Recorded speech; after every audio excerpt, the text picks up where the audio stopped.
Hello friends, welcome to online with R Salim और मैं हूं आपका दोस्त सलीम खान। चलिए फ्रेंड्स, आज हम बात करने वाले हैं उस टिप के बारे में जो सबसे ज़्यादा यूट्यूब पर और किसी टीचर के द्वारा दी जाती है। जब भी कोई स्टूडेंट पूछता है कि सर हम हमारी इंग्लिश को कैसे बेहतर करें या हम हमारी इंग्लिश में कैसे सुधार करें, तो सबसे ज़्यादा जो टिप दी जाती है वो ये दी जाती है कि थिंक इन इंग्लिश, यानी कि इंग्लिश में सोचो। अब सवाल ये उठता है कि जब भी हम इंग्लिश में सोचने की कोशिश करते हैं तो हमारे दिमाग में हिंदी आ जाती है। अब पहले हिंदी आएगी, फिर हम उसको इंग्लिश में करेंगे, इसके बाद बोलेंगे, तो जाहिर सी बात है वो फ्लो कहाँ पे आ पाएगा हमारी भाषा में या हमारी इंग्लिश में। देखिए, इंग्लिश में हम कैसे सोचे इसके बारे में मैं आपको बाद में बताऊंगा, और ये मेरी गारंटी है कि आज से क्या अभी से ही वीडियो खत्म होने के जस्ट बाद में ही आप इंग्लिश में सोचना शुरू कर देंगे। बोलने की तो नहीं कह सकता हूं, लेकिन सोचना जरूर शुरू कर देंगे आप इंग्लिश में, ठीक है ना। चलिए, सबसे पहले एक छोटा सा टेस्ट लेते हैं हम, और इसके बाद फिर हम बात करेंगे कि आखिर इंग्लिश में हम सोचे कैसे। देखिए, मैं आपको एक आवाज सुना रहा हूं, इसके बाद फिर मैं कुछ क्वेश्चन करूंगा आपसे, फिर आप मन में उसका आंसर दीजिएगा, ठीक है। अब पहले आप ये आवाज सुनिए। चलिए, आपने आवाज सुनी।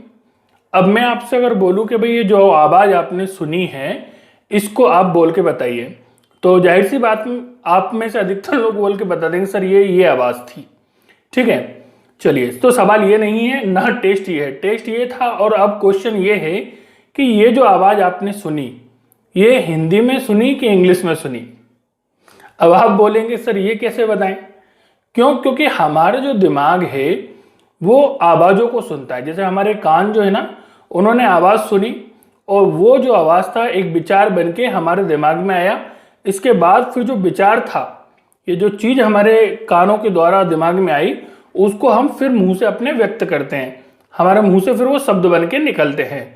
अब जाहिर सी बात है, दिमाग को ये कोई फर्क नहीं पड़ता कि जो चीज आपके कान में आ रही है वो हिंदी में आ रही है या इंग्लिश में आ रही है, क्योंकि हमारे कान जो है वो आवाजों को सुनते हैं।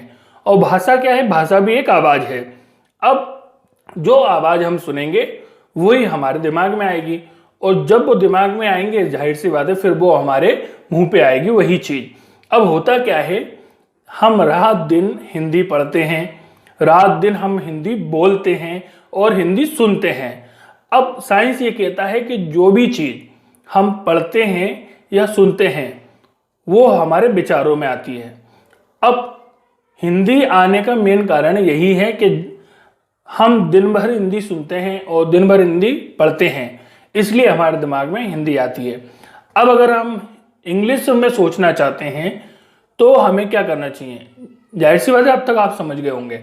आप ज़्यादा से ज़्यादा पढ़िए, ज़्यादा से ज़्यादा सुनने की कोशिश करिए, क्योंकि जितना ज़्यादा आप सुनेंगे और जितना ज़्यादा आप इंग्लिश को पढ़ेंगे उतने ही ज़्यादा इंग्लिश के विचार आपके दिमाग में आएंगे।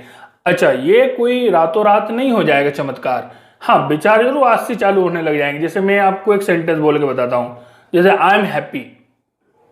अब सेम टू सेम यही जो विचार है, ये जो सेंटेंस है आपके दिमाग में आ गया होगा। अब मैं आपसे बोलूँ कि भाई ये बोल के बताओ, तो आप झट से बोल देंगे सर आई एम हैप्पी।